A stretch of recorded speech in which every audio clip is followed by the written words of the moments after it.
brand new year is upon us for gaming, guys, and even though 2025 didn't have the best games that I enjoyed, there was quite a few to look forward to, but they ended up not really hitting the mark for myself. At least in 2026, it looks like there is quite a few games coming out that I'm looking forward to, and I kind of wanted to talk about a few of them here in kind of, not necessarily like I'm hyped for the games. I'm excited for the games a little bit, but I always kind of keep my expectations in check. So I'm going to talk about a few of the games that have the most potential coming out this year for myself so far. First up, I'm talking about RE9. That is coming out in February 26, I actually think it is, and it's no far away.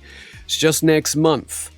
The thing is with Resident Evil 9 is it's following up to a pretty good remake coming from Resident Evil 4, and I honestly feel like, for myself, that was actually one of the best Resident Evils I've played in 20 plus years. I was not a big fan of games like RE5 back in the day, RE6, everybody knows how RE6 went. There's a few people out there that like it in this day and age, and that's fine. Everybody's entitled to their own opinions about video games, you know? Resident Evil 7, Resident Evil 8 came next, and I can honestly say I'm not the biggest fan of those games either, you know. Like I say, I'm a bit of an old school Resident Evil fan, and the last one I truly enjoyed from them was Resident Evil 4 Original. So with the remake that came out for RE4, I actually think that is the best game they've done recently, purely because of the gameplay mechanics of what made Resident Evil 4 special are enhanced in this remake. It's a brand new way to play Resident Evil 4, and it doesn't completely eradicate the original game. They can kind of be like both played together and experience different aspects of what could be considered the same game. That is ultimately like what I enjoy about Resident Evil 4 Remake. I think ultimately the potential for RE9 being good is huge, but I do think it's going to be a very diversive game for these reasons here. They've already stated that Resident Evil 9 is going to be split between Grace and Leon. Two different types of gameplay. Survival horror gameplay, more similar to 7 and 8 is Grace, and then you're going to have more action-orientated gameplay is Leon, similar to Resident Evil 4 Remake. I do think with Resident Evil 9, they're kind of running the risk of alienating the fan base a little bit by splitting the gameplay between the Grace sections and Leon. And what if you have like people that enjoy one section and no enjoying the other? It's not really going to be a consistent experience from start to finish. And that was one good thing about Resident Evil 4. It was a consistent from start to finish, apart from one bit in that game, which a lot of people stopped talking about. When you play as Ashley, they kind of changed her sections up a little bit. Those parts aren't the most fun parts to replay in Resident Evil 4. I often find, like, when I was, like, replaying Resident Evil 4, those were, like, the worst sections, because I was getting taken out of the amazing gameplay that was Leon, I can't help but say it.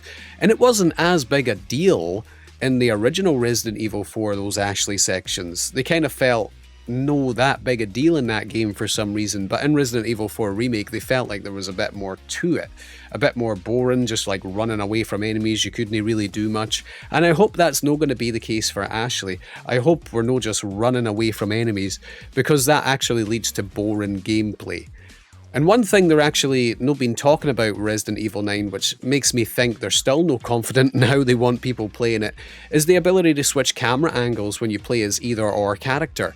And I think that's leaving it up to the player to like create their own consistent experience, which I think is the wrong way to go. Ultimately, I'm excited about RE9, but I can't help but see these flaws, or potential flaws, coming with the game. I'd love to hear what people think about it, but yeah, I do think they run the risk of alienating a lot of the fan base by taking them out of the gameplay they're enjoying and throwing them into something else they might not enjoy, and that'll be bad for replayability, because when it comes to 7 and 8, they're some of the worst replayable games in the history of Resident Evil, in my opinion. Fatal Frame 2 has the potential to be big in 2026, and hopefully it puts Fatal Frame back on the map. But I'm kind of using this video as an opportunity to talk about some of my worries for the games as well that I think could stop the games from growing. Fatal Frame 2 is a very good game, the original, and it deserves to have more people experience what the game is about. There is a couple of problems when it comes to this new version coming out though that are being ignored by the fan base and not even being talked about by higher up YouTubers, Twitch streamers, and I think it's because ultimately the series is still niche and nobody's like gave enough feedback to the developers about this. But like, I'll be playing this game on PC. which is going to be 60 frames per second. Any PC game coming out at less than 60 frames per second just doesn't really get tolerated in this day and age. But that's not the same for console. The console versions of this game are going to be locked to 30 frames per second. That's a 2026 PS5, PS5 Pro, Xbox Series X game locked to 30 frames per second for a niche series. Why is this? They should be going out of their way to make a really fun, fluid experience for people to play. And by locking this Fatal Frame 2 remake to 30 FPS on consoles is a huge mistake. I can only see this getting in the way of potential sales. Like, if this game comes out and it's being reviewed by people like Digital Foundry saying these games are locked at 30 FPS, you're just going to have a bunch of people not even bother picking the game up. Part of me wonders why they're even going about this way. Is it just because the game's going to have like forced ray tracing in it so they can see the reflections in the water or something? I don't know, but I don't think that is more important than a fluid experience for this Fatal Frame 2 remake. I just hope this is not going to get in the way of what could put Fatal Frame back on the map, but I can't help but feel like it actually will be. This is a huge flaw for this game coming out in a couple of months, and there's absolutely no news anywhere on the internet about this game being locked to 30 FPS. It's crazy. I hope they backtrack on this and fix it immediately, because I can only see this contributing to the failure of the future of Fatal Frame. Fire Emblem Fortune's Weave. We've only had one trailer so far. It showed a bunch of characters and that was really it. Barely any gameplay. I talked about what I felt about the trailer. I kind of did feel like the trailer is a bit underwhelming for a brand new Fire Emblem game. You know, it doesn't really look like that exciting right off the bat. You know, it kind of looks mid right now from a trailer, in my honest opinion. I'm hoping that the gameplay is going to be like really, really fun to engage with, and I'm hoping the characters and story are on par with some of the bigger games like Three Houses, and the gameplay is more on par with games like Conquest and stuff. You know, like that's the kind of balance I'm looking for in a Fire Emblem game. Gameplay like Conquest, story and characters like Three Houses, and you can only hope that a new Fire Emblem game is going to give you the best of both worlds, you know. Ultimately, from that trailer, it didn't look that impressive, you know, so I'm really hoping that the next trailer they show us is going to give us a bigger insight into the game, and I really do hope there's actually going to be a bit more than one route in the game, because I'm a firm believer that even if you have a couple of routes, it leads to so much more replayability in the games.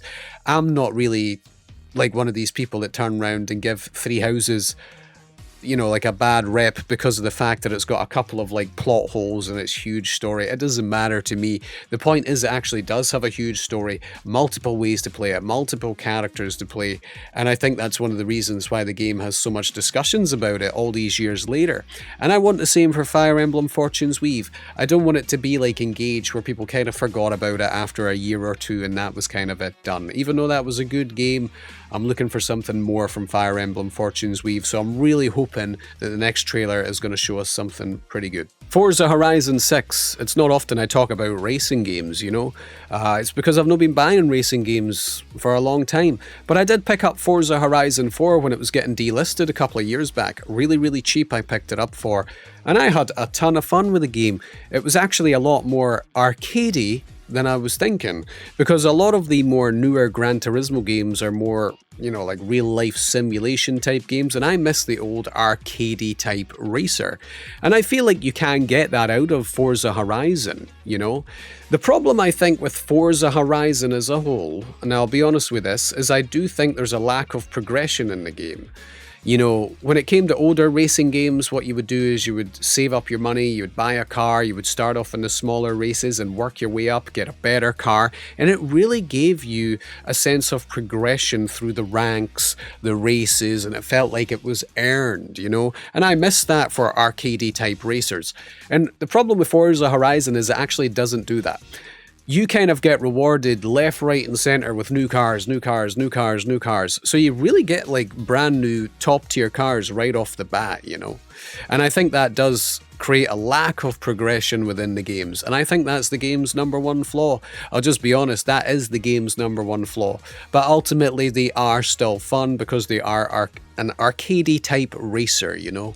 And I'm really hoping that this Forza Horizon 6 is going to be a good one, because it's actually going to be set in Japan, which is one of the more reasons why I'm actually going to make this game a day one for me. Now, I will not be picking up any exclusive day one stuff, because I'm not wanting like 50 free cars or whatever, but because I kind of want to create that sense of progression I was just talking about there. But yes, I'm looking forward to Forza Horizon 6, and I would recommend anybody to keep your eye on this game if you're kind of missing an arcadey type racer, because you can certainly get that out of the Forza Horizon series. Grand Theft Auto 6, obviously the mainstream of games that's coming out in 2026. Like, everybody's going to be buying this game to check it out, right? Now, I used to be a huge Grand Theft Auto fan, man. You know, like, I absolutely love Grand Theft Auto 3, Vice City, San Andreas. They're three of the best Rockstar games of all time, back when Rockstar could do no wrong for someone like me. But I'll be brutally honest with you guys right now. The last game I truly enjoyed from Rockstar was in 2005.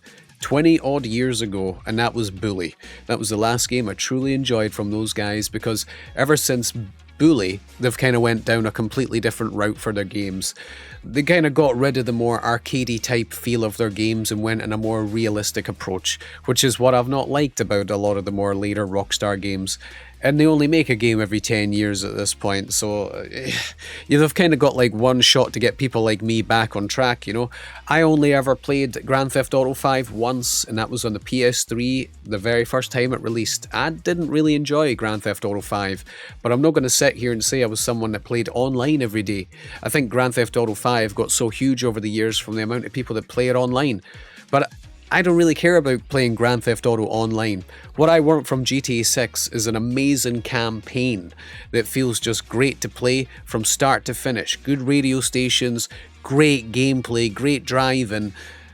I just want what Grand Theft Auto used to be, and I'm hoping we get that out of GTA 6. I want a simple Grand Theft Auto great campaign. I can't really ask for anything more than that, because I'm not really going to sit here and play online every day. I'll leave that to the other people that enjoy Grand Theft Auto, but part of me wonders if they're going to put a lot of effort into the campaign.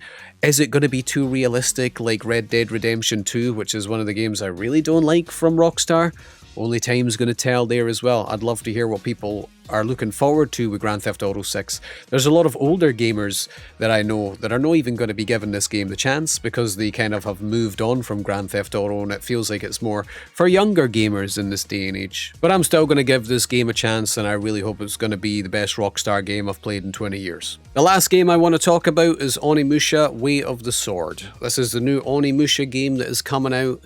It has been well over a decade plus since we've had an Onimusha game. I remember the last time I'd done anything Onimusha related on this channel, it was an upload of Onimusha 3 Devilish Critical Mode. You know, it's up on my channel. It's a playthrough of me playing that game, actually, and I said in that video, when this game wasn't announced, I said Onimusha will return, because it was obvious that they would bring it back at some point. Now, I'll be honest though, I thought we would have seen Dino Crisis before then, but that's not the case yet. We're actually seeing Onimusha before a new Dino Crisis, which is kind of crazy. But the reason I think that's happening is because they want to create something in between the next Devil May Cry game. I think Onimusha, they want that to coexist alongside Devil May Cry. You'll notice it's been 6 odd years since we've had a new Devil May Cry game, and people are like, where's the new Devil May Cry? Where is it? Well, I think it's been replaced with this Onimusha, and then after this we'll get a new Devil May Cry.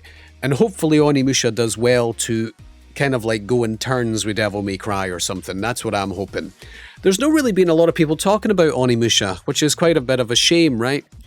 And I think it's because it's not really created a lot of buzz for people. It's such an old series, you know. But Capcom are so huge, I don't really think they're doing a terribly good job of marketing Onimusha Way of the Sword right now. I think they need to be putting out the demo that everybody's been playing lately at all these events to get people excited for the next Onimusha game. Because all we can really do is look at the gameplay, we can't tell how it feels. But everybody who's played this game has had nothing but praise talking about the new Onimusha game. And I'll be honest, the original reveal trailer for the game wasn't too impressive. They were showing us things like holding up tables and running away from enemies, and you didn't really want to see that in an Onimusha game. You want to be going in, like seeing how the mechanics of the game work and getting better at the game. So I think they just had a pretty bad reveal trailer for Onimusha Way of the Sword that affected it a little bit. But what I think would get people over that is I really do hope they're going to give us a demo for that game, get people excited. I was kind of hoping that they would maybe attach a demo to this game with like Resident Evil 9, because you know how many people are going to be buying Resident Evil 9. If they put like an exclusive demo and a bundle with Resident Evil 9 to let people play the new Onimusha game, I think that would be a good way of going about it. Or they could just release a free demo on PlayStation Network, but I think they kind of run the risk of people still not playing it if they do a tactic like that. But if they included it in one of their big games as a free trial, it would kind of force people to maybe try the demos out. Let me know what you actually think about that. But Onimusha, I am hoping this game is going to do really, really well. To me, because I'm kind of not looking as forward to Neo 3, because Neo was kind of a replacement for Onimusha for me over these years. It kind of felt like it filled the same hole, kind of, But with Neo 3, and I played the alpha demo, I'm not a big fan of how the open world is going to be, or open field as people call it. Yes, I'm just not as excited for Neo 3. So I'm kind of thinking Onimusha is going to take the reins back in that kind of feudal Japan era, facing demons kind of game for me again. I'm hoping that's going to be the case. There's also other things that I think are getting in the way of Onimusha's potential success, like them censoring a PS2 re-release was ridiculous. Onimusha 2 getting censored was so stupid. I think that was such a huge mistake for them to make. It's put so many, people just don't care, when they were talking about Onimusha 2 remastered, and it was all because of the censoring. And I honestly think there was no excuse for it. I don't think there's any excuse for some of the censoring Capcom has done lately. And I don't want Onimusha Way of the Sword to pay the price of what they chose to do in a re-release of a PS2 game, for God's sake. But at the end of the day, I am excited for Onimusha Way of the Sword. I hope the game's going to be fun to play. I'm still hoping we get the other Onimushas remastered before it as well. I would love to see 3 and 4 in HD, but part of me wonders if the Onimusha 2, censoring has screwed that up as well. Only time will tell. Guys, there's some of the games I'm looking forward to in 2026 so far. Now, obviously I've not went about this video as like a hype games for 2026 kind of thing, because that's not really my style, I'm looking forward to games as much as the next guy, but I'm no counting down the days until Onimusha comes out, and then what if it's no what I enjoy about what made Onimusha Onimusha. That's why I point out some of the flaws in this video of what could potentially hurt the games, because I'm okay doing stuff like that, I hope people enjoy what they are, and I hope I can enjoy them along with other people as well. But it doesn't stop me talking negatively about some of my favourite franchises of all time, because at the end of the day, you're maybe the target demographic for a lot of these newer type games that are so mainstream orientated now.